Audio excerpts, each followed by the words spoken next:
The Queen's Silver Jubilee Cup is the second of the Group 1s on the programme, second leg of the Hong Kong Speed Series as well. 1,400 metres the trip here, headed by Helene Paragon, won this race last year. Barrier 6 for Tommy Berry. Beauty Generation, who won, of course, the Marlin International Day. Peniophobia rolled forward, beat the clock, runner-up.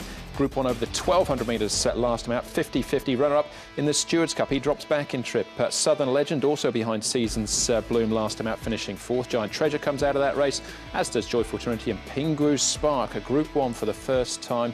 He's won 5 of his 6 starts so far this season. Has an incredible run. Obviously, though, gets up into Group 1 for the first time. So let's have a look at the speed map here for the second of our features. And Peniophobia, well, he'll do what he normally does, I assume, and get out and get going. Yep, the old boy now, a 7-year-old, but he's won over 40 million in prize money, a Group 1 winner himself. Beauty Generation, the 1,400 metres will make it a little more tricky for him to sort of get as close to the lead or even find it. Pingu Spark, obviously, from the wide barrier, it's a bit of a task for him, especially stepping up to Group 1 company. He might eventually try and get outside, I think, of Peniophobia. 50-50 should be able to get a box seat position, and Beat the Clock's another one as well that could potentially look for that spot there, or even maybe try and slide in just ahead of Giant Treasure, who may adopt the rail, Beat the Clock there. Whatever happens, I think 50-50 and Beat the Clock, the sort of two horses really on the rise, the younger types, should get their opportunity to stand up. Yeah, it's an outstanding race again, Paul. Yeah, it is. Looks really good, and there's a few of the young pretenders, and this is one of them. Beat the Clock. He's going really well this season. Was a great second behind DB Pin when he did heated last time, and he's come on well. He's a nice, big, strong son of Hitchinbrook, and he's had a good season. As has 50-50. He's done nothing wrong as well, and I thought he could just about have beaten Seasons Bloom last start, but Seasons Bloom got first run on him. And he lost nothing in defeat in that last start as well. 1,400 metres looks ideal for him. And as is this big monster as well, Pingu Spark. Plenty of shades of grey in this horse, and he's going well here, 400 metres. Just whether he can get outside the leader from barrier 10, that's a question, mate. Yeah, he's come up short, hasn't he? 560 about Pingu Spark at the moment. Let's start off, though, with last year's winner, Helene Paragon. Tommy Berry here chatting with Doug Chalmers, and they were talking about whether he was disappointing last time out.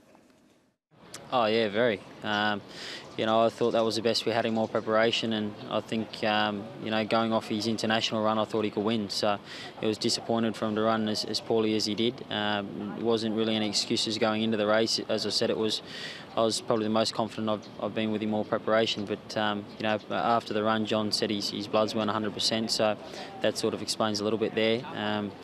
You know, we haven't really been happy with the way he's been getting out of the barriers. He's been given a start to his rivals, which you can't do in these races, especially the milers at the moment. I think they're a very even bunch, and I think the horse that really gets the best runs been winning the races. It hasn't been the same one all the time, so that says it all. But we had a chat after his last run and decided to take the hood off him just to sharpen him up a bit.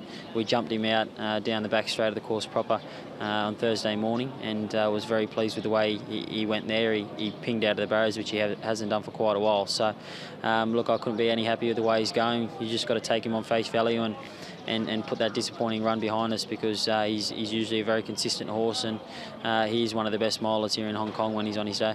He obviously won 2 Group 1s last season. We know there's a horse there. Do you sense that could be around the corner, that the return to Group 1 winning ways? Yeah, well, it's hard to say, because I've thought that the whole way through his preparation. He's always been building to win a Group 1. I thought he'd be very hard to beat in the internationals. I probably gave him away too much ground at the start, and he rattled home late. If he'd settled much closer, he probably would have been very hard to beat in that. And last start, as I said, I couldn't fault him going into it. So I've just got to take him on face value and the way he's working back home, which is exceptional. So I'd be very disappointed if we didn't say you know, something from him on the weekend. And you know, I think he'd be very hard to beat again. But it's just his last starts put a little bit of doubt in my mind. But very happy with the way he's going. He is an outstanding talent when he's on song. That's Helene Paragon. The key form race, though, that we've got to look at here is Seasons Bloom winning at the Stewards Cup. But, of course, this was 50-50. almost coming of age. It was a huge run from him in defeat, just in behind Werther as we pick it up. The other horses to take note of, well, how many are they? 50-50 finishes second. Southern Legend, he runs fourth. Beauty Only just outside of me, he runs fifth. We've got Western Express, is he the forgotten horse of the race? Beauty Generation also in here as well. Giant Treasure Drown on the rail. And last but not least, Joyful Trinity. I'll let Paul take it away because he's a 50-50 man from day one. He nominated him as the horse to follow for the season. And he's served you up a nice few results, Paul. Yeah, just got held up here ever so slightly, and Helene Paragon not Helene Paragon, sorry, Season's Bloom had made the first run on him at this stage. Once he balanced out from here, he hit the line strongly, better than any other runner, I thought, and hit the line very well. It showed he was up to this grade, and I think he's going to be very tough to beat in this particular race. I think Tommy sort of hit the nail on the head there. There's not a great deal between most of the milers here in Hong Kong. Beauty Only, of course, and Helene Paragon and Joyful Trinity, Giant Treasure. The new horses here, 50-50, Beat the Clock, Southern Legend, and of course, Pingwu Spark. I think they really create the biggest interest going into this race because it's at 1,400 metres. So for me, I'm going to shop around them. All right, well, you mentioned Beat the Clock. This is him last time out. So you've got all of those horses coming back from the mile to the 1,400 metres. We've got Beat the Clock and Peniophobia up from the 1,200 to the 14 here. I'm normally a fan of horses dropping back from a mile to 1,400 as opposed from 12 going to the 1,400. But on this occasion, I think this is perfect for Beat the Clock. Of course, he won first up 1,200. Then he ran a great second to 50-50 in the Chinese Club Challenge Cup.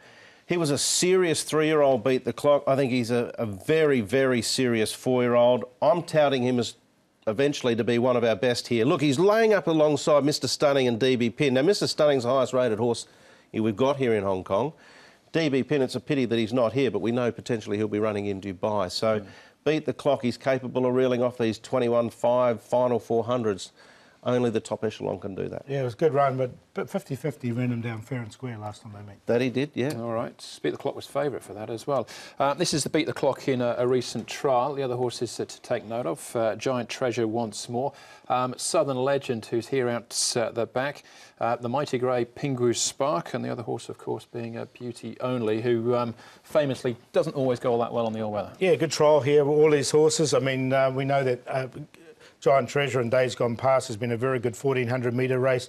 Pingwu Spark is the one. He's the one who's on the up. I quite like him in this race. He's just drawn 10. That was the question mark. Southern Legend's finishing off the race nicely enough. It's whether he's got the class or not. Yeah, well, this is where Pingwu Spark has to stand up. We saw Beat the Clock and 50-50 recently sort of step up into the group racing, and then they've run their good races and they've copped their extra rating to now put them in the top echelon. Pingwu Spark on 106 gets his opportunity here to do it. He's a lovely horse. He's done very little wrong. I'm just not 100% sure he's right there. All right. Is this new kids on the block or is it the old boys? Yeah, 50-50 for me. I've been with him the whole way and I think he can win this race and really stamp himself. Pingwu Spark can get outside the leader and he's a big monster of a horse. He's hard to get past. Beat the Clock is another new boy on the way up and Helene Paragon's too good to leave out.